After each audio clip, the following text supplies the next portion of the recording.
mes sœurs, mes frères, les louanges, les remerciements, les éloges appartiennent à celui qui a envoyé sur son serviteur un livre dans lequel il n'y a pas de tortuosité.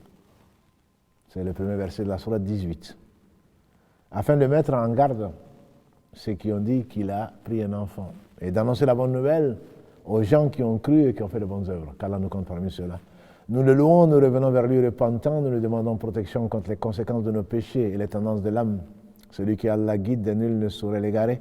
Celui qui est privé de sa guidée, nul ne saurait lui montrer le droit chemin. J'atteste donc qu'il est, lui, Allah, le premier qui n'a pas de début, le dernier qui n'a pas de fin, l'apparent, le dominant sur toute chose. J'atteste de la véracité, de l'exemplarité de la prophétie de Mohammed ibn Abdillah, qu'Allah bénisse ce prophète, sa famille, ses compagnons, et tous ceux qui les auront suivis dans le droit chemin nous fassent l'honneur d'en faire partie. Donc nous nous excusons, Karim à la technique, qu'Allah le bénisse, nous excusons donc de ce contretemps. De dernière minute, l'ordinateur nous a pas lâché, en tout cas nous a joué un mauvais tour, mais Allah ne fait que le meilleur. Et donc il vous fait dire que, alhamdulillah, l'enregistrement sera fait et que demain il va le reposter, Inch'Allah, sur les différents supports. Et donc vous aurez des images de meilleure qualité, très exigeants, donc dans le bon sens du terme. Et aujourd'hui on va se contenter, Inch'Allah, des images de 2 iPhones, alhamdulillah, dans la technique il y a du bien. Donc aujourd'hui nous avons choisi l'éthique. C'est l'épisode numéro 3 de l'éthique du musulman. L'important, disait Roger Garaudy, n'est pas ce que l'homme dit de sa foi, c'est ce que sa foi fait de lui. Donc il est important pour tout musulman d'avoir le meilleur comportement possible. Allah a prescrit l'excellence en toutes choses, nous a dit le prophète sallallahu alayhi wa sallam. Et même quand on sacrifie pour lui, on ne doit sacrifier que pour lui. Un animal, on doit aiguiser le couteau pour que l'animal ne souffre pas. Il y a des bonnes manières dans toutes choses. Et le musulman doit être excellent. Ce n'est pas lui qui dirait le contraire. Mohammed ibn Abdillah qui a dit, qu'Allah le bénisse, je n'ai été envoyé que pour parfaire le bon comportement. Donc on a vu que l'important dans toute adoration, et c'est le premier point, dans toute adoration, c'est l'intention. L'intention qui doit nous animer vis-à-vis de notre Seigneur qu'on a vu la semaine dernière, à savoir qu'on espère au travers des œuvres d'adoration qu'il nous rapproche de lui. On cherche sa satisfaction, ensuite sa récompense et on craint son châtiment que nous méritons. Puisque Allah dit en effet dans le verset 45 de la sourate Al-Fatir, plutôt dans la sourate Al-Fatir, 35, verset 45, si Allah s'en prenait aux gens pour ce qu'ils ont fait, il n'aurait pas laissé sur la terre un seul être vivant. Nous nous devons tant. Que dis-je? Nous nous devons tout. Tout bienfait vient d'Allah subhanahu wa ta'ala. Et donc, on se doit d'avoir le meilleur comportement avec Allah, celui qui se passe de tout, le parfait, dans son essence, dans ses noms et attributs, dans tous ses actes qui oscillent entre sa bienveillance, sa bonté, sa miséricorde d'une part, et sa justice qui est basée sur son omniscience et sa sagesse d'autre part. Allah est miséricordieux. Que dis-je? C'est le miséricordieux. Ar-Rahman Rahim. Le miséricordieux par essence et par excellence. Il a envoyé à ses créatures, prophète après prophète. Il n'y a pas de peuple qui n'a pas reçu de message, comme on l'a vu. Il n'y a pas de peuple à qui Allah n'a pas envoyé un messager. Et donc ce Seigneur subhanahu wa ta'ala a envoyé des prophètes munis de preuves, dont des livres qui sont des messagers. L'imam Ibn Qayyim, qu'Allah lui fasse miséricorde, dit qu'Allah a envoyé 114 livres. Et il savait de quoi il parlait. D'un homme de confiance. C'est même un cheikh de l'islam d'un point de vue grade. Qu'Allah le bénisse. Allah aurait envoyé 114 livres. Et il a choisi 4 livres. Son locuteur, Moussa alayhi salatu salam, a été chargé de la Torah. Isa alayhi salatu salam, son verbe, Jésus, a été chargé de l'évangile. Daoud alayhi salam, celui que Allah a écouté particulièrement, d'où le nom de psalmodier que nous utilisons pour le Coran, le Tartil. Nous utilisons psalmodier parce que ça vient des psaumes. Allah lui a donné les psaumes. Et donc, et le Coran qui a été révélé sur le meilleur des hommes, Mohammed ibn Abdillah, qui est venu pour confirmer, corriger et compléter tout ce que Allah a mis dans ces 3 livres. Et dans les 114, on a dans le Coran. Donc aujourd'hui, quelle est l'attitude que le musulman doit avoir vis-à-vis du Coran? La première chose, c'est de savoir que le Coran est noble, majestueux et sacré. Il n'y a pas une seule lettre qui vient de Mohammed sallallahu alayhi wa sallam. Il n'y a pas, encore moins, un mot. Allah subhanahu wa ta'ala a choisi le meilleur des hommes pour lui envoyer sa parole incréée qui est le Coran. La définition du Coran, ce n'est pas la traduction que l'on entend, j'ai le Coran parce que j'ai le Coran en anglais, j'ai le Coran en français. C'est un abus de langage. Le Coran, c'est la parole incréée d'Allah qu'il a envoyée en langue arabe sur Muhammad sallallahu alayhi wa sallam par l'intermédiaire de l'ange Gabriel, alayhi salam, Jibril, dont la récitation est exigée dans la prière, qui a été transmis de génération à génération par des odouls, par des hommes dignes de confiance, par une chaîne ininterrompue de gens donc dignes de confiance. Si cette définition elle est la globale, on peut la détailler, mais tel n'est pas notre propos. Donc on doit croire que c'est la parole d'Allah incréée. Pourquoi on dit c'est incréé? Parce que certains, les mu'tazilites, les rationalistes, disent que le Coran a été créé. Si tel était le cas, c'est ce qui a honoré, Allah en a fait l'occasion pour honorer l'un des salafs, qui s'appelle Ahmad ibn Hanbal, comme on le sait de son temps, Allah l'a éprouvé, et que le roi de l'époque, le calife même de l'époque, était de tendance et conseillé par des rationalistes, des gens donc qui ont nié un certain nombre de choses, dont les attributs sublimes d'Allah subhanahu wa ta'ala, et qui ont dit que le Coran a été créé. Allah l'a honoré, il a été persécuté, il a été torturé, toujours pour dire le Coran c'est kalamullah ghayra makhlouq. Le Coran c'est la parole d'Allah qui n'a pas été créée. Parce que l'homme du commun, la femme du commun peut penser mais c'est pas important. Si, c'est important. Parce que si on dit que le Coran a été créé, ça veut dire que Allah aurait été un moment sans avoir cet attribut de la parole. Or, un mien est quelqu'un d'handicapé. Allah aurait été à un moment ou à un autre, il n'aura pas su parler. Non, le Coran, la parole est un attribut d'Allah, azaliya, qu'il a toujours possédé. Mais sa volonté, sa sagesse ont dicté qu'il le fasse quand il veut. Quand il veut créer une chose, il suffit qu'il dise soit elle est. Quand il veut révéler sur Moussa, sur Isa ou sur les différents prophètes, ou sur Jibril, il le fait, subhanahu wa ta'ala, ce qu'il veut. Et donc, par conséquent, il faut comprendre qu'Allah a toujours été locuteur. Toujours, Allah a parlé quand il a voulu, dépendant de sa volonté. Donc, c'est un acte qui dépend de sa volonté. Mais l'attribut, il a toujours eu. Ensuite, donc, c'est en langue arabe. Allah a choisi la langue arabe. Il aurait choisi une autre langue, on lui aurait posé la même question. Pourquoi en arabe? Parce qu'il a choisi un prophète arabe, qui est Mohammed ibn Abdillah, qu'il a choisi comme le meilleur des hommes et qu'il a rapproché de lui plus que tout autre homme. Et donc, les traductions que nous avons, ce sont des tentatives d'interprétation. C'est pour cela que les plus pieux d'entre nous l'appellent d'essence du Coran. Parce que nécessairement, qui parle de traduction parle de trahison. Mais néanmoins, je trouve qu'elles sont particulièrement précieuses pour les gens qui ne comprennent pas, puisque le Coran a été envoyé pour être lu, certes, et là c'est la langue arabe, pour être compris et pour être mis en pratique. Allah dit dans la sourate Al-Jumu'ah, مثل الذين حملوا التوراة ثم لم يحملوها كمثل الحمار يحمل أسفارا. Ceux qui se sont chargés de la Torah et qui ne l'ont pas appliquée sont comparables à l'âne qui porte un fardeau. Quel mauvais exemple à donner. L'âne porte un fardeau, il ne sait pas ce qu'il porte. Et beaucoup de gens, malheureusement, qui connaissent le Coran, n'en connaissent même pas le sens. Ça ne veut pas dire que ce n'est pas important. Chaque lettre du Coran, a dit le prophète sallallahu. Et je ne dis pas que Alif, Lam, Mim, c'est un harf, c'est une lettre, c'est 3 lettres. Alif, harf, Lam, harf, Mim, harf. C'est 3 lettres, Alif, Lam, Mim. Et chaque lettre rapporte, quand on la lit, rapporte 10 bonnes actions. Et ce Coran, c'est la parole incréée d'Allah subhanahu wa ta'ala qu'il a envoyé sur le cœur de Muhammad sallallahu alayhi wa sallam et pas sur Moussa ou autre, ou quelqu'un d'autre, ou Jésus ou quelqu'un d'autre. Pourtant, des 313 ou 315 messagers. Ça a été transmis par l'ange Gabriel, alayhi salam.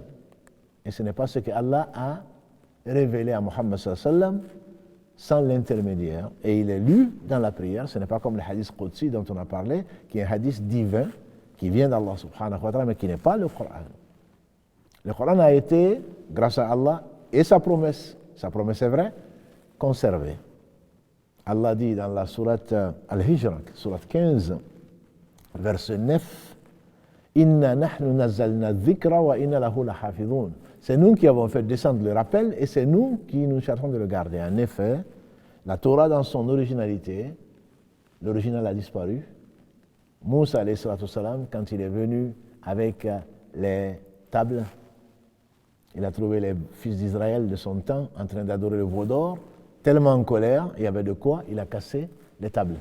Et Isa alayhi salatu salam a reçu l'évangile et aujourd'hui on parle de 600 évangiles, dont 4 qui ont été canonisés, qui sont ceux de Marc, le premier, qui date de l'an 60 par rapport à la naissance de Jésus. Donc il était déjà remonté, puisqu'il est monté à 33 ans, alayhi salam. Et celui de Marc, donc, celui de Matthieu, celui de Luc, celui de Jean. Or, Allah parle de l'évangile, nous croyons à l'évangile qui a été donné à Jésus. Quant au psaume, on en trouve une trace, mais ce n'est pas le psaume, on en trouve une trace dans l'Ancien Testament. Allah a promis de conserver ce Coran. Et ces disparitions, on peut les comprendre. Pourquoi? La sagesse qu'il y a derrière. Pourquoi? Parce que si la Torah originale existait, si l'évangile existait dans son originalité, si les psaumes existaient, chacun aurait dit, nous avons la parole d'Allah. Alors qu'aujourd'hui, nul ne peut prétendre avoir la parole d'Allah si ce n'est les musulmans qui ont le Coran.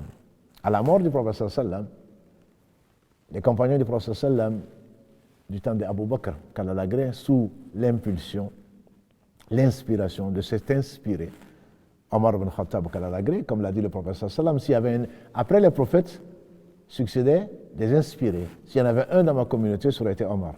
En effet, après la bataille de Yamama, où 3000 personnes qui connaissaient le Coran par cœur ont trouvé le martyr, Omar est venu trouver Abu Bakr, qui était meilleur que lui et qui était calife. Et il lui a dit à Abu Bakr, je crains, les musulmans, je crains que nous perdions le livre comme les gens avant nous ont perdu leur livre. Et si tu le mettais par écrit? L'histoire est belle, elle est longue. Toujours est-il que Allah a voulu que Zayd ibn Thabit, un jeune et intelligent Ansar médinois, a été chargé par Abu Bakr de récolter, donc de faire le tour des Médinois et ceux qui sont venus de la Mecque, et chacun devait jurer qu'il avait retenu ce qu'il avait retenu du Coran, enseigné par le prophète sallallahu alayhi wa sallam lui-même. Et il ne devait prendre le verset que s'il trouvait chez deux personnes indépendantes et bien sûr intègres. Et donc, il les a rassemblés. Et ceci est resté donc chez Abu Bakr, quand il est mort peu après. C'est Omar qui en a hérité, qu'il a laissé ensuite à sa fille Hafsa, l'une de nos mères, une des femmes du prophète sallallahu alayhi wa sallam, qui également ensuite, quand Othman ibn Affan, qu'Allah l'agrée, a décidé, puisqu'il y avait l'empire musulman, si on peut parler d'empire, avait grandi, et qu'à une des batailles d'Azerbaïdjan, des musulmans commençaient à diverger sur la lecture. Hudayfa ibn Yaman, qu'Allah l'agrée, est venu trouver Othman en lui disant la même chose. Des gens ont divergé, et si tu rassemblais tout le Coran, qu'il n'y ait pas des gens avec leur version. Donc il a appelé le même Zayd ibn Thabit, qu'Allah l'agrée, un des scribes du prophète sallallahu alayhi wa sallam, qui l'accompagnait notamment pendant le Ramadan, et toutes les nuits du Ramadan, l'ange Gabriel venait le voir pour le faire réviser. Et donc, et à la dernière collation, il était là, Zayd ibn Thabit, et le prophète sallam a récité le Coran 2 fois. Il a même compris, par là et par d'autres signes, que sa fin était proche. Zayd ibn Thabit, donc, a rassemblé, a été aidé par 4 autres scribes, et ils ont recopié la version qu'avait Hafsa, et ensuite ils lui ont redonné. Et Othman bin Affan, on dit qu'il y a eu 7 versions qu'il a envoyées dans différentes parties du monde musulman de l'époque. Ce Coran, c'est la parole d'Allah. Il n'y a pas la parole de Bachar, il n'y a pas la parole d'un homme. Celui qui le prétend, Allah lui a promis le Saqar, un des noms de l'enfer qu'Allah nous en présente. Aucun des mots du Coran ne vient d'un homme.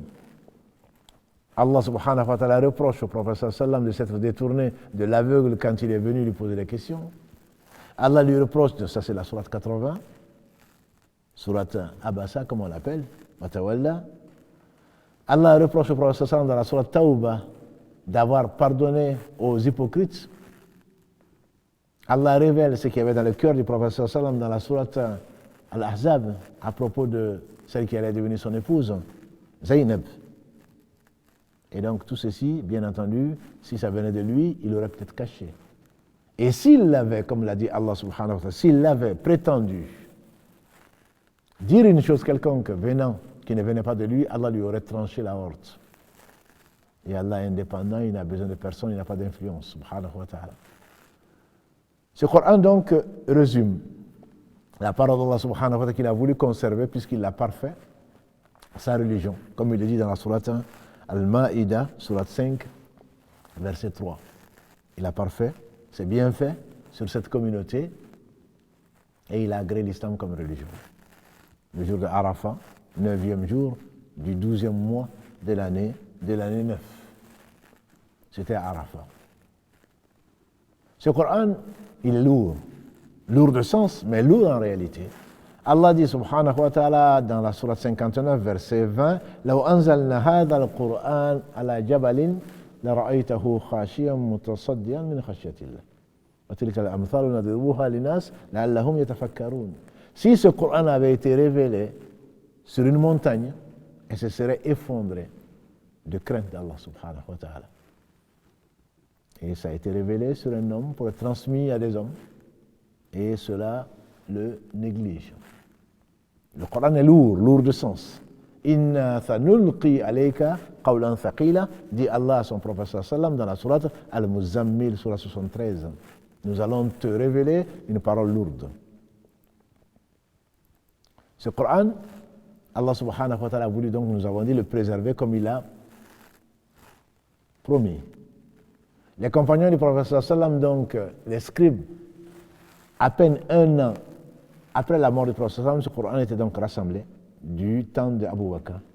Et ensuite, chose extraordinaire, et Allah est vraiment bien plus élevé que l'on le pense. On n'a pas donné à Allah sa valeur. Allah a facilité le Coran.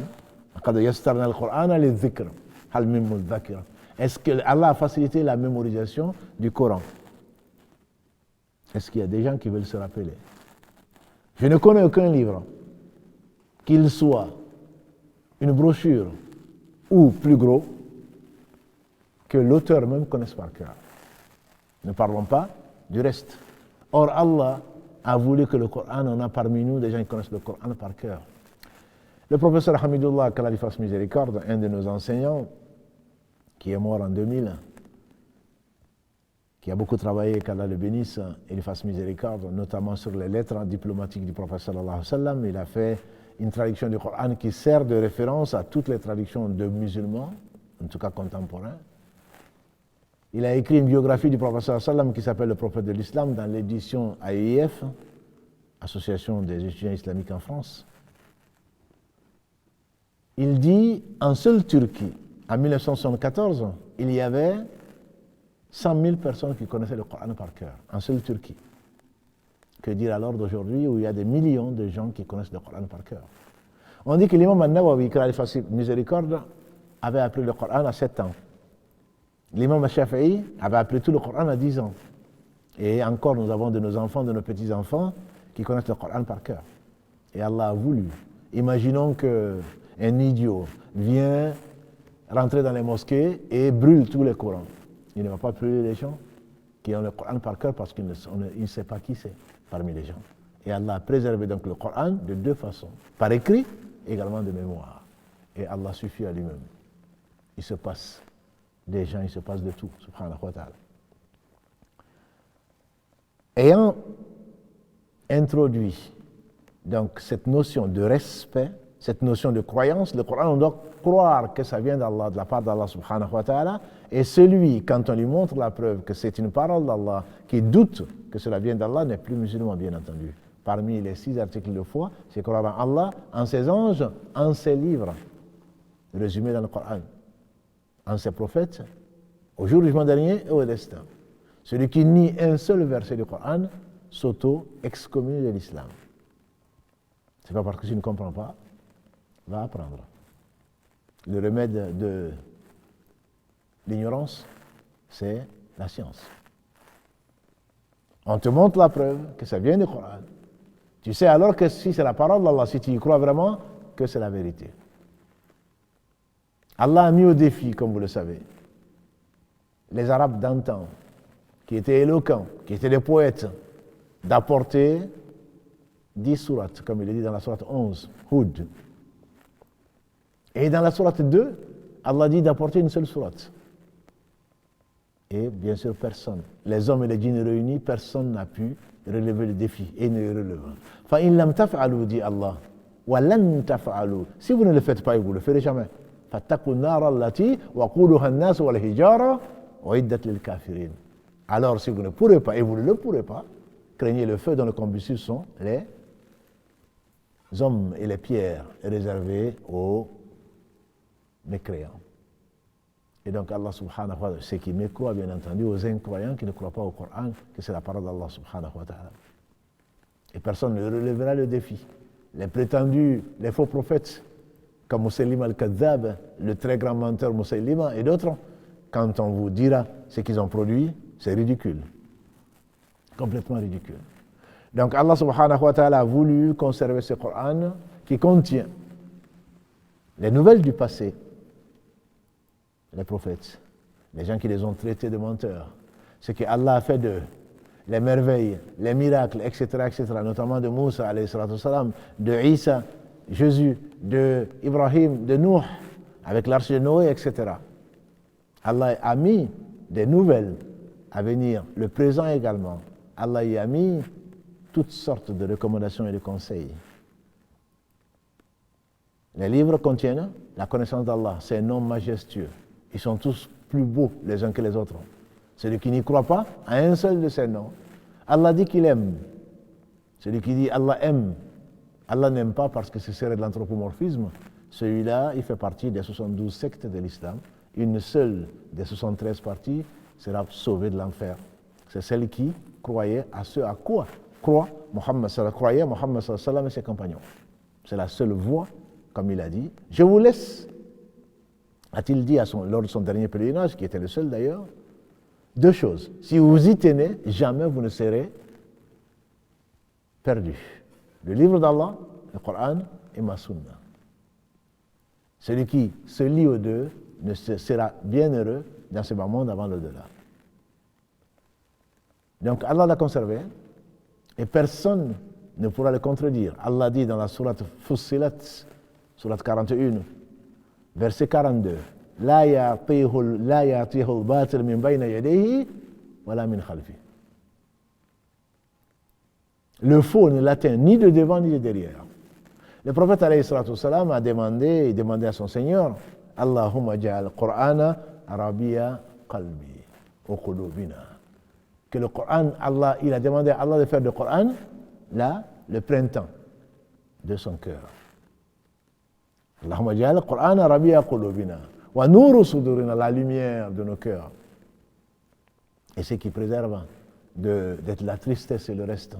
Très beau hadith comme invocation, comme ils sont tous beaux.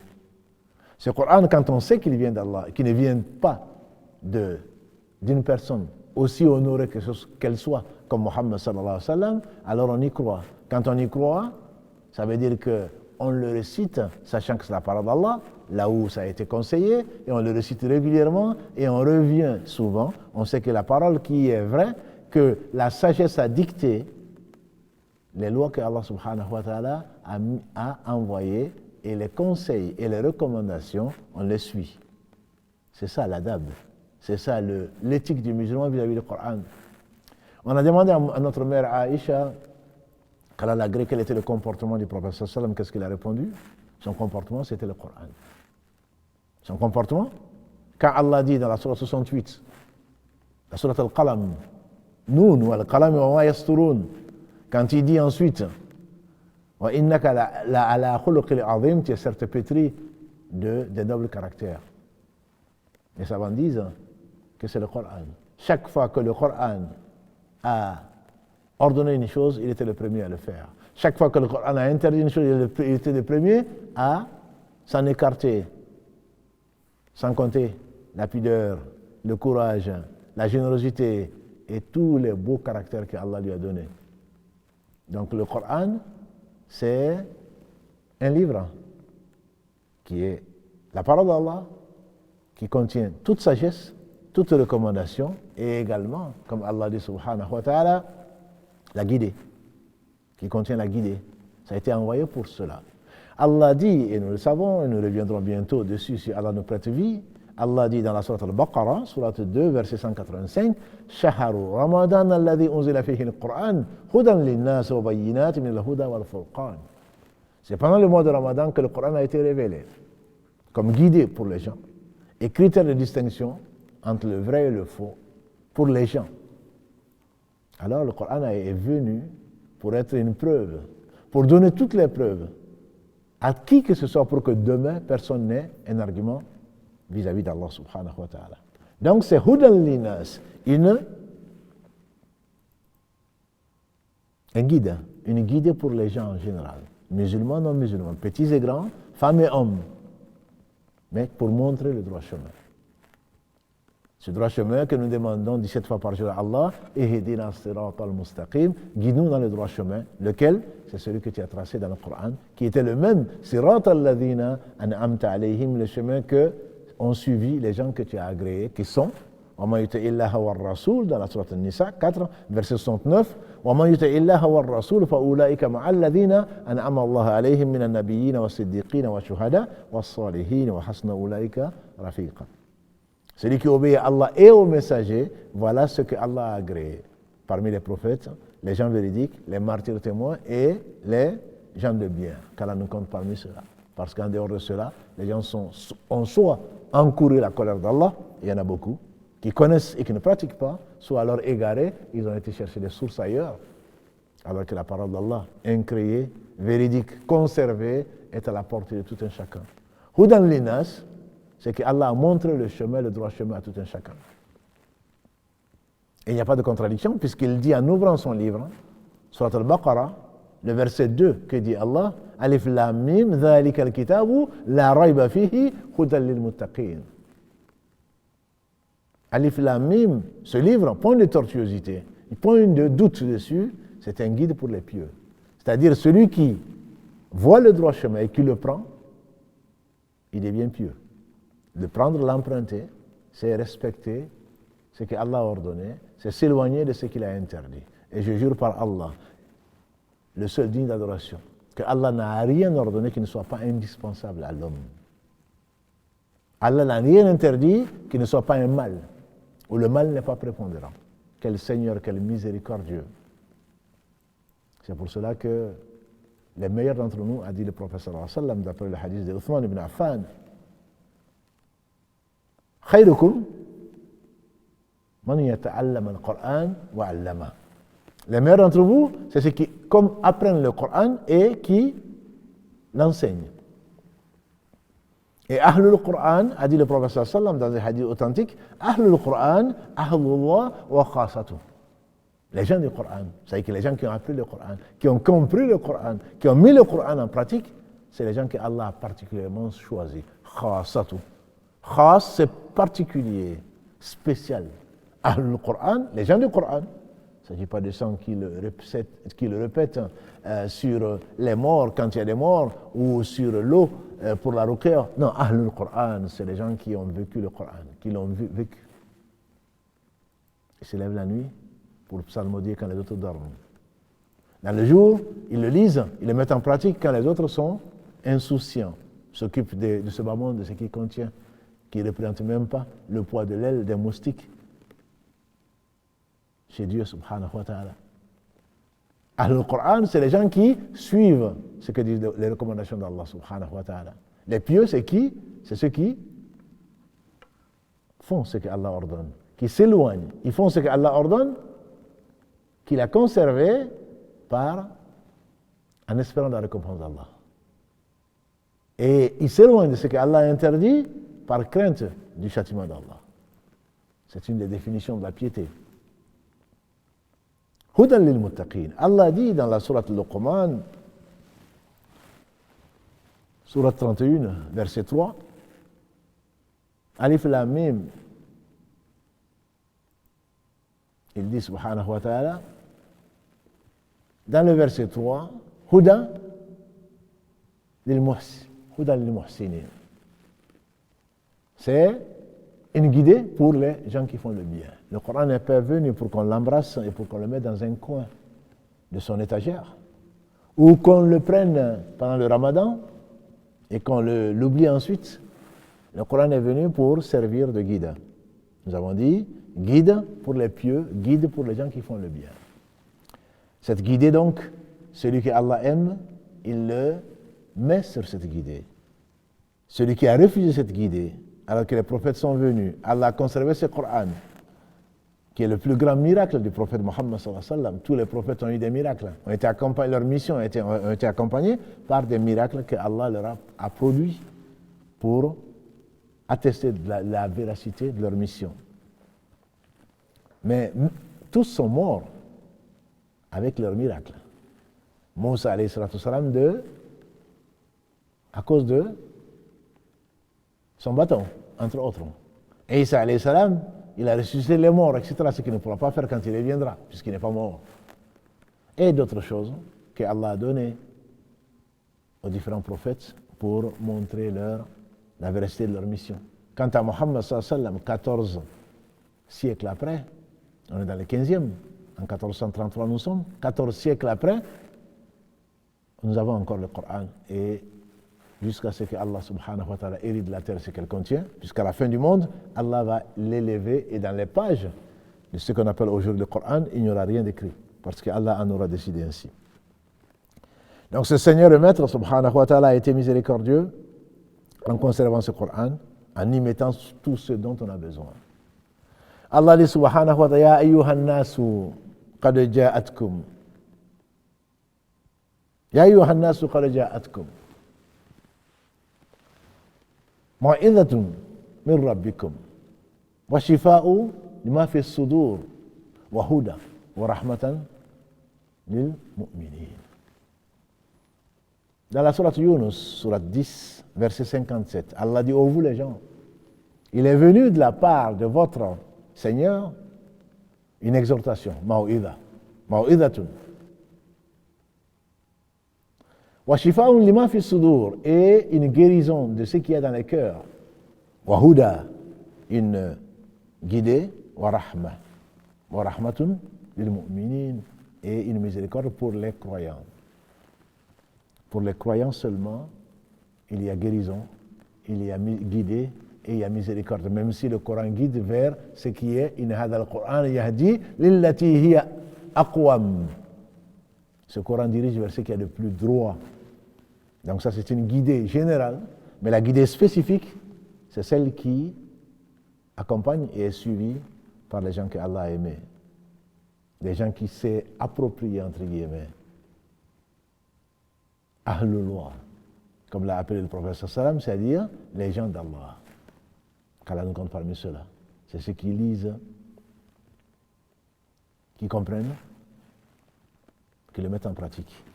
Ibn Mas'ud, on lui fait dire, du temps du prophète sallallahu alayhi wa sallam, d'après l'imam Ahmad, Ibn Mas'ud, Uthman et d'autres disent, on apprenait 10 versets du Coran, on les comprenait, on les mettait en pratique, et ensuite on apprenait 10 autres. Et donc, le Coran a été révélé comme miséricorde et conservé pour qu'on le comprenne. Et pas pour qu'on le lise sur des morts, ou pour 10 euros, ou pour la ruqya, bien que ce soit une guérison. Allah dit mau'idatun. Il y a dans le Coran une exhortation, ou des exhortations à faire le bien. Allah dit, ne fais pas ceci, ne fais pas cela. Allah dit, fais ceci, fais cela, sachant que sa parole est vraie, sa promesse est vraie. Et dans le Coran, on va trouver combien d'exhortations à faire le bien, combien d'exhortations à s'éloigner du mal. Et Allah en donne les conséquences. Que tout esprit saint, pas forcément intellectuel, tout esprit saint comprend. Et il est miséricordieux. La chose la plus importante comme exhortation, c'est de l'adorer sans rien lui associer. Et pour cela, Allah utilise le tawhid rububiyya. C'est moi qui vous ai créé. Ne voyez-vous pas que le soleil tourne, que vous ne voyez-vous pas que la nuit est faite pour vous reposer, le jour pour ceci. Ne voyez-vous pas qui vous fait descendre l'eau du ciel? Et si Allah avait rendu cette eau saumâtre, comme il est dit dans la Surah 67, si Allah avait décidé que toute eau serait une eau de mer salée, qui est-ce qui va vous amener l'eau douce? Allah dit dans votre وَفِي أَنفُسِكُمْ أَفَلَا تُبْصِرُونَ وَفِي السَّمَاءِ رِزْقُكُمْ وَمَا تُوعَدُونَ فَرَبِّ السَّمَاءِ وَالْأَرْضِ إِنَّهُ لَحَقٌّ مِثْلَ مَا أَنَّكُمْ تَنطِقُونَ. Dans le ciel, il y a des signes, le livre ouvert. Allah nous parle des étoiles, pourquoi il les a créées. Allah nous parle de toutes choses, ce qu'il a créé en couple. Il est le seul, subhanahu wa ta'ala, et qui n'a besoin de rien. Allah nous parle de cette embryologie qui a été découverte qu'au 19e siècle, de l'œuf fécondé, de l'ovule fécondé, jusqu'à ce que ça sorte, jusqu'à un fœtus, après différentes transformations, qui va devenir un bébé, après une nourriture que Allah a, subhanahu wa ta'ala, permis au travers d'un cordon ombilical. Notre Seigneur est généreux. Et tout ceci pourquoi? Pour rapprocher tout esprit saint, tout en chassant en même temps que Allah n'a besoin de rien. C'est comme le petit enfant que tu sais bien entendu qui ne t'apporte pas grand-chose, qui ne peut rien contre toi. Tu dis, oh mon fils, viens, ne fais pas ceci, ne fais pas cela. Allah est plus miséricordieux qu'une mère. L'exemple que l'on donne, quand on revient vers Allah subhanahu wa ta'ala repentant, que certains gens donnent, c'est comme un enfant qui n'a pas écouté sa mère, qu'Allah bénisse nos mères et leur fasse miséricorde. Il n'a pas écouté sa mère. Et finalement, elle a été exaspérée, l'a mis dehors. Et l'enfant est allé chercher de l'aide, personne n'a voulu de lui. Il est venu ensuite se coucher au seuil de la porte. Et la mère, inquiète, lui ouvre plutôt la porte et trouve l'enfant couché au seuil de la porte, dormant dehors. Elle le prend, elle le serre dans ses bras en disant, mon petit, tu m'as obligé à t'infliger cette correction, alors que c'est quelque chose que je n'aime pas. Allah est bien plus généreux que cette mère. Allah interpelle l'homme. N'a-t-il pas vu? La femme n'a-t-elle pas vu de quoi elle a été créée? L'homme était-il, ne fut-il pas un moment où l'homme n'était même pas une chose mentionnée ou mentionnable? Surat 1, l'homme, Al-Insan, 76. هل أتى على الإنسان حين من الدهر لم يكن شيئا مذكورا. L'homme n'était même pas une chose mentionnée. إنا خلقنا الإنسان من نطفة أمشاج نبتليه فجعلناه سميعا بصيرا. Nous avons créé l'homme à partir des mélanges et ensuite on en a fait quelqu'un qui raisonne, qui voit et qui entend. Ce Seigneur, il est merveilleux. Ce Seigneur, il est majestueux. Ce Seigneur, pour tout ceci en disant quoi? Si hommes et djinns réunis, du premier au dernier, avaient un cœur aussi pur que le plus pur d'entre eux, on pense à l'âge Gabriel, cela n'augmenterait rien au royaume d'Allah. Si on avait le cœur le plus sale, le plus pervers que le plus pervers d'entre nous, on pense bien sûr à Satan, cela n'aurait rien diminué au royaume d'Allah. Et malgré cela, Allah pardonne toutes les fautes pour celui qui revient repentant. Grâce à lui, ensuite il l'aime. Inna Allah yuhibbu tawabin wa yuhibbu al-mutatahhirin. Allah aime les gens qui se repentent et il aime les gens qui se purifient. Surat Al-Baqarah, verset 222. Ce Seigneur subhanahu wa ta'ala a mis beaucoup d'exhortations. Ya ayyuhan nasu qad ja'atkum maw'izatun min rabbikum wa shifa, la guérison. Ma fi sudur, de ce qui est dans le cœur. Oui, le cœur peut tomber malade. Oui, le cœur est malade. Illa ma rahima rabbi. Exception faite du cœur que Allah a purifié subhanahu wa ta'ala. Le cœur est malade comme le cœur peut mourir. Comme le corps meurt, comme le corps peut être malade, c'est une diminution de ses capacités naturelles. Allah a tout créé à la perfection. Le corps, quand il est malade, il est incapable de faire certaines choses, il est affaibli. Et le cœur, c'est pareil. Le cœur tombe malade, il peut même mourir. Et là, il devient dur, plus dur que, comme Allah le donne dans la sourate Al-Baqarah, plus dur encore que la pierre. Parce que de certaines pierres, Allah fait sortir une source d'eau. Le cœur peut être malade, le cœur peut mourir. Le cœur peut souffrir de deux types de maladies. Disent les savants, une maladie de l'ambiguïté, shubuhat, et une maladie de passion. La maladie de shubuhat, c'est Satan qui t'amène et qui te fait douter, la maladie du doute. Et Allah a mis dans le Coran le vrai qui chasse le faux. Et les arguments sont là, nombreux pour cela, pour purifier le cœur, jusqu'à arriver à la certitude qu'Allah seul mérite l'adoration, que le jour du jugement dernier viendra, et celui qui meurt avec celui-là, Allah lui pardonne tous ses péchés et il va le faire entrer au paradis. Celui qui meurt dans le doute, qui n'a pas cette certitude, il aura ce qu'il mérite. Qu'Allah nous en préserve. Dans ce monde, il sera malheureux, avec ses waswas, et dans l'au-delà, n'en parlons pas. Et quant aux ambiguïtés, à la maladie du cœur qui concerne les passions, Allah te rappelle qu'il y a un enfer. Donc le prophète sallam nous dit qu'il est plus chaud, il est 70 fois plus chaud que notre feu. Allah dit que celui qui lui désobéit, il ne sera jamais heureux dans ce bas monde tant qu'il ne reviendra pas repentant grâce à lui. Celui qui oublie Allah, Allah fait qu'il s'oublie lui-même. Surat 59, Al-Hashr. Voilà takunu, surat 59, Al-Hashr. Voilà takunu kalladhina nasullah fa'ansahum anfusahum ulaika humul fasiqun. Ne soyez pas des pervers. Ne soyez pas comme ceux qui ont oublié Allah. Allah a fait qu'ils sont oubliés eux-mêmes et voilà les pervers. Tout le bien réside dans le dhikr d'Allah, le rappel d'Allah. Tout le bien réside dans la sunna du prophète sallam, le fait de le suivre, c'est qu'Allah lui a révélé, il ne parlait pas de lui-même, alayhi salatu wassalam. In huwa illa wahyun yuha, ce n'est qu'une révélation révélée. Ces deux types de maladies, comment tu vas t'en guérir? C'est par le Coran. C'est pour cela que les meilleurs d'entre nous lisent le Coran régulièrement, au moins une fois par mois. Il a été conseillé à mieux que moi de le lire une fois par semaine, pas moins de 3 jours, parce que là tu deviens que de la chanson, tu ne fais que répéter, tu ne vas pas le comprendre, a dit le prophète sallam. Pas en moins de 3 jours. Même si tu veux être zélé, et même si tu commences à m'étonner que tu continues tous les 3 jours. Mais n'oublie pas le message d'Allah qui est le Coran. Si tu ne sais pas lire l'arabe, écoute le Coran. Chaque lettre te rapportera 10 bonnes actions. Si tu n'as pas le temps de le faire, le peu que tu sais en connaît le sens. Ça va te rapprocher d'Allah. Le Coran n'a pas été révélé pour être récité sans être compris. Allah a suscité des gens qui l'ont compris, comme Ibn Abbas, qui a la graine ainsi que son père, qui l'ont expliqué et ça a été, grâce à Allah, conservé dans les livres de référence, comme le tafsir de l'imam At-Tabari ou l'imam Ibn Kathir, ou bien d'autres, ou plus récemment notre contemporain, le Cheikh Saadi, qu'Allah lui fasse miséricorde, qui est, que je vous conseille, que je vous ai déjà conseillé, le livre le plus concis parmi les traductions du Coran avec explication, qui est en 2 volumes en français, dans un langage français plus que correct.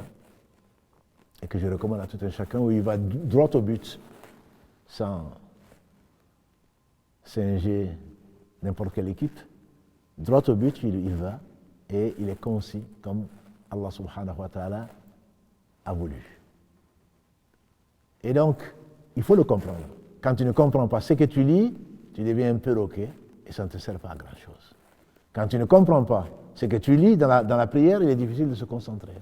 Et en dehors de la prière, parce que le Coran n'a pas été révélé que pour la prière, le Coran doit te servir de guide, comme on a dit. Guide, disent les savants, c'est le fait de montrer le chemin. Et Rahma, la miséricorde, c'est le résultat, la récompense. Si tu lis le Coran, nécessairement ton cœur sera illuminé. Ton cœur sera purifié. Ton cœur va guérir. Et si ton cœur est malade, fi qulubihim marad, dans leur cœur il y a une maladie, dit Allah. Allah a laissé cette maladie s'agrandir, augmenter. Et le malade est plus sensible que quelqu'un d'autre. Quelqu'un au cœur malade va être attiré par quoi? Par ce bas monde. Il va être attiré par les femmes ou par les hommes. Il va être attiré par le pouvoir. Il va être attiré par l'honneur. Il est malade. Son cœur est malade. Ce qui n'attirerait pas un homme conscient, quelqu'un qui connaît Allah, quelqu'un qui sait, qui est certain qu'il va comparaître devant Allah, que ce sera soit le paradis, soit l'enfer, si le cœur est malade, tout ceci va être flou. Ah, il paraît que, mais personne n'est revenu. Voilà le doute, qui est cette maladie, qui fait que, à peine il va être attiré par une jeune fille ou un jeune homme, il va céder à la passion. Et le Coran te met en garde, tu as un jour du jugement dernier, où ton corps va parler, où ta peau va témoigner contre toi, où tes mains vont témoigner. Allah dit d'ailleurs, dans un très beau passage, et ils sont tous beaux, le Coran, les passages du Coran, tu ne pensais pas que la peau, tes mains, tes pieds vont témoigner contre toi. Si tu veux te cacher dans une chambre noire d'hôtel, est-ce que tu peux te cacher de tes mains, de ta peau, de tes pieds? Tu ne pourras pas. Ce sont des exhortations qu'Allah envoie à quelqu'un qui a de l'intelligence pour purifier les cœurs de ces deux types de maladies. Mais c'est également, le Coran, c'est une guérison pour les corps. Nous savons, d'après le hadith d'Abu Saïd al-Khudri, et on le voit ailleurs, dans de nombreuses occasions et des hadiths, dans le hadith d'Abu Saïd al-Khudri, qu'Allah l'agrée, ils étaient en voyage et ils ont demandé l'hospitalité à une tribu, à un peuple qui a refusé l'hospitalité. Et comme j'ai dit aux gens que j'aime bien, moi j'ai vu les SDF naître. Dans ce pays, il n'y avait pas de sans domicile fixe. Malheureusement, pour nous, on a négligé le droit d'Allah, la générosité et l'hospitalité, au point que aujourd'hui on entend des gens qui meurent dans la rue. Ça n'existait pas en France. Ça n'existait peut-être pas dans le monde. Allah en parle en les stigmatisant dans la sourate 18. À propos de l'Khidr Moussa, le troisième cas, c'est on leur a refusé l'hospitalité. Les Arabes, même polythéistes, étaient hospitaliers. Et donc, je voulais dire, les compagnons du prophète sallam étaient de passage, et ils ont rencontré, ils ont été dans un peuple qui leur a refusé l'hospitalité, et Allah les a éprouvés. Et il s'est omis son épreuve. Le chef de la tribu a été piqué, soit par un scorpion, ou par un animal venimeux. On peut penser à un serpent. Et ils n'ont pas trouvé de médicaments. Ils n'ont pas trouvé pour le soulager. Et ils ont dit au vous, de voyageurs de passage, est-ce que vous avez parmi vous un médecin, quelqu'un qui soigne? Ils ont dit oui, mais puisque vous nous avez refusé l'hospitalité, on ne soignera votre malade qu'à condition que vous nous promettez que s'il guérit, vous allez nous donner des chèvres dans une version ou des moutons dans l'autre. Ils ont accepté bien sûr puisqu'ils n'avaient pas le choix. Prends un roi teleux qui se prend pour ce qui n'est pas et qui soit dans un désert et tu lui dis pour ce litre d'eau, je veux la moitié de ton royaume. Il va te donner parce qu'il craint la mort. Et donc, on t'a demandé moins. Allah t'a demandé moins et tu as refusé. Pourtant, sans lui, tu n'arrives même pas à avaler une seule goutte. Et encore moins respirer. Demande aux gens qui sont atteints de Covid, Allah sait par quoi ils sont passés. En tout cas, beaucoup. Et donc, un des compagnons du prophète sallam est venu, A'udhu billahi minash shaytanir rajim, Bismillahir rahmanir rahim, Alhamdulillahi rabbil alamin, Ar-Rahmanir rahim, jusqu'à la fin de la Fatiha. L'homme s'est relevé, je n'y étais pas mais j'y crois, comme si jamais il n'avait souffert. Et c'est facile à Allah. On n'a pas donné à Allah sa vraie valeur. Dans la sourate Az-Zumar, les groupes 39, la terre entière sera une poignée pour lui le jour du jugement dernier. Les cieux seront pliés dans sa dextre, dans sa main droite. Et les deux mains d'Allah sont droites et bénies, comme l'a dit le professeur sallam. Il a lu la Fatiha, l'homme est sorti guéri. Et on leur a donné ce qu'on leur a promis. À ce moment, avant de se le partager, quelqu'un dit, moi je ne partagerai pas, je ne toucherai pas, jusqu'à ce qu'on demande au professeur sallam. Ils ont demandé au professeur sallam, il lui a raconté l'histoire, il a dit, mais comment vous avez su que c'est la ruqya? C'est-à-dire que c'est un remède. La ruqya, c'est pas autre chose, c'est un remède. Alors gardez-moi-en ma part. C'était bien sûr, c'était le plus souriant des hommes. C'était pas parce qu'il avait envie de cela, c'était juste pour dire que c'est permis. Et c'est pour cela que certains savants disent qu'on ne doit demander de ruqya, de salaire plutôt pour une ruqya, que si la personne guérit. Et le mieux, c'est de ne pas demander de salaire. On prend ce que la personne donne ou on la donne à qui on veut, on ne demande pas de salaire. Certains en ont fait un métier, des charlatans, en train de travailler avec des jeans. Tu as 3 jeans, tu en as 7. Comment tu le sais, toi? Qu'il en a 10. Si c'est un jean, c'est 10 euros. Si c'est 7, il y a des réductions, c'est 50 euros. Non, mais ce sont des charlatans. Alors que le prophète sallam ne nous a jamais enseigné cela. Lui, par contre, il se faisait lui-même la ruqya, alayhi salatu wassalam. Le Coran est une ruqya. C'est Allah qui dit qu'il y a une guérison, au vous les gens, dans le Coran. Même un non-musulman, on a vu, Allah l'a guéri par la Fatiha. Et il se peut, ma soeur, que ce soit pour ça que Allah nous a demandé de lire 17 fois le Coran, la Fatiha. Ça purifie ton cœur. Ça chasse Shaitan de ton cœur. Ça te guérit de la maladie. Si vraiment tu l'as lu, hein, si vraiment tu l'as médité, si tu as été conscient dans ta lecture. Le prophète alayhi salatu salam, comme vous le savez, il a été ensorcelé. C'est une épreuve de la part d'Allah. Par un juif qui s'appelle Abid. Et le prophète sallam a lui-même mis en pratique la ruqya. Il se couchait sur le flanc droit, il rassemblait ses 2 mains et il disait A'udhu billahi minash shaitanir rajim. Il lisait la surat al-Ikhlas, la 112, et les 2 protectrices, entre guillemets, la 113 et la 114, les 2 dernières surahs du Coran, et il se le passait sur tout le visage. Il commençait par le visage, la tête ensuite, et il se passait les mains partout où ses mains pouvaient arriver. Et quand il était sur son lit de mort, dans la chambre de Aïcha, et qu'il ne pouvait plus le faire, c'est Aïcha qui le faisait et qui le passait sur lui. Et donc on se doit de se protéger contre Satan, parce qu'on croit au Coran. Ibn Qayyim, qu'Allah lui fasse miséricorde, il disait, je me suis retrouvé à la Kaaba, dans la médecine prophétique, vous pouvez le vérifier, je me suis retrouvé dans la Kaaba sans médecin.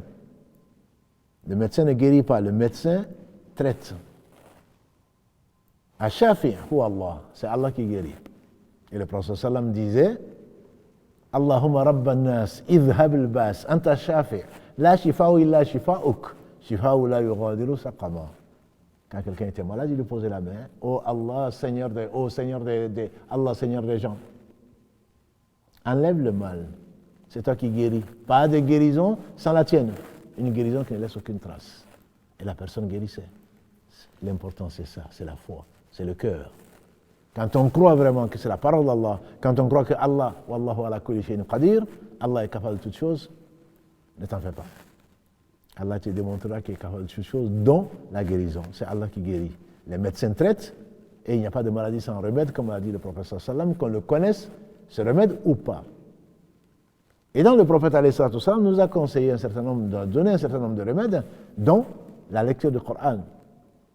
Et ceci, on doit le faire même quand on pense ne pas être malade. Et si tu pries, c'est peut-être pour ça le secret. Quand Allah te dit de prier 5 fois par jour, et tu aurais prié 50 fois par jour, comme il a recommandé au prophète, ça aurait été peut-être mieux pour toi. Il se peut que cette prière, Inna salata tanha anil fahsha'i wal munkar, la prière empêche des choses blâmables et des turpitudes. Qu'est-ce qui arrive? C'est le cœur qui dicte. C'est le cœur qui est malade. C'est le cœur qui suit ses passions. C'est le cœur qui doute. Si la prière, notamment la récitation de la Fatiha, empêche des choses blâmables, c'est parce que ça lave le cœur. C'est parce que ça purifie le cœur. C'est parce que ça y met de la lumière. C'est parce que tu crains Allah. Et la crainte, disait le prophète sallam, at-taqwa ha-huna, at-taqwa ha-huna, at-taqwa ha-huna, il disait. La piété, elle est là, montrant 3 fois son cœur, alayhi salatu salam. Et donc c'est le cœur, l'organe, qui est le roi de tous les membres. Si le cœur est sain, comme il a dit le prophète sallam, il y a wa fil jasadi mudghah. Il a dit dans le corps, il y a un morceau de chair. S'il est sain, tout le corps est sain. Et s'il est corrompu, c'est tout le corps qui est corrompu. N'est-ce pas que c'est le cœur, a dit le prophète sallam.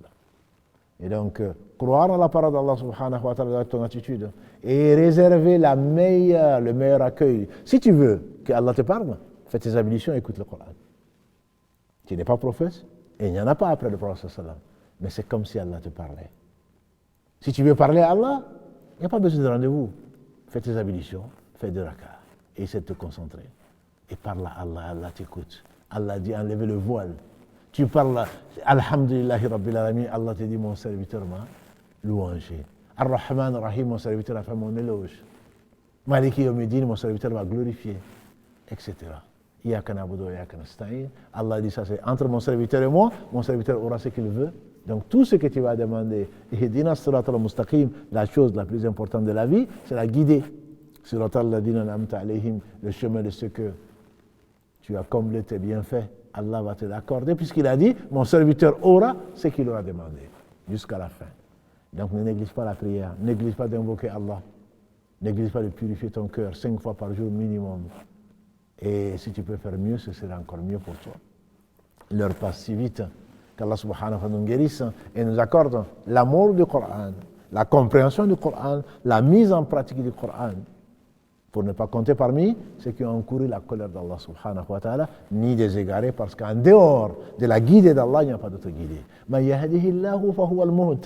Disait le prophète sallam souvent dans ses discours au début, celui qui Allah guide, voilà le bien guidé. Celui qui est privé de sa guidée, celui qui l'a égaré, tu ne trouveras aucun guide pour le guider. Qu'Allah bénisse ce prophète, sa famille, ses compagnons, tous ceux qui les auront suivis dans le droit chemin. Je n'ai pas oublié l'énigme que vous avez été, alhamdoulilah, nombreuses, cette fois-ci par rapport aux hommes. Vous avez gagné le trophée. Ce sont les sœurs qui ont eu du premier coup en plus. Barakallahu fikum. Fikoun, il s'agissait du monachisme, c'est-à-dire le fait de se retirer de la vie. Allah le décrit dans le verset 27 de la sourate 57, le faire. Nous avons mis dans le cœur des gens qui l'ont suivi, c'est-à-dire Jésus, rahbatan wa rahma, la mansuétude et la douceur. Quant au monachisme qu'ils ont inventé, le fait de se cloîtrer, qu'ils ont inventé, c'est Allah dit qu'il ne leur a pas. Il ne leur a pas ordonné ceci. Ils l'ont fait que pour rechercher la satisfaction d'Allah. Mais ils ne l'ont pas observé comme il se faisait. Allah a récompensé donc ceux qui l'ont observé et la plupart d'entre eux sont des pervers. C'est ce qu'Allah dit dans la sourate 57, verset 27. C'était ça l'énigme. Barakallahu fi. Celles qui l'ont trouvé, ceux qui l'ont recherché. Et donc le prochain énigme, Inch'Allah, vous sera donné mardi si Allah nous le permet. Qu'Allah bénisse Mohammed, sa famille et ses compagnons. Qu'Allah vous compte parmi les gens du Coran, les gens qu'Allah a particulièrement choisis. Qu'Allah subhanahu wa ta'ala nous aime, vous aime et nous fasse aimer les gens qu'il aime et nous fasse aimer les actes qui conduisent à son amour. Subhanakallahumma wa bihamdika. Ashhadu an la ilaha illa anta astaghfiruka wa atubu ilayk. Subhana rabbika rabbil izzati amma yasifun wa salamun alal mursalin. Walhamdulillahi rabbil alamin. Wassalamu alaykum wa rahmatullahi wa barakatuh.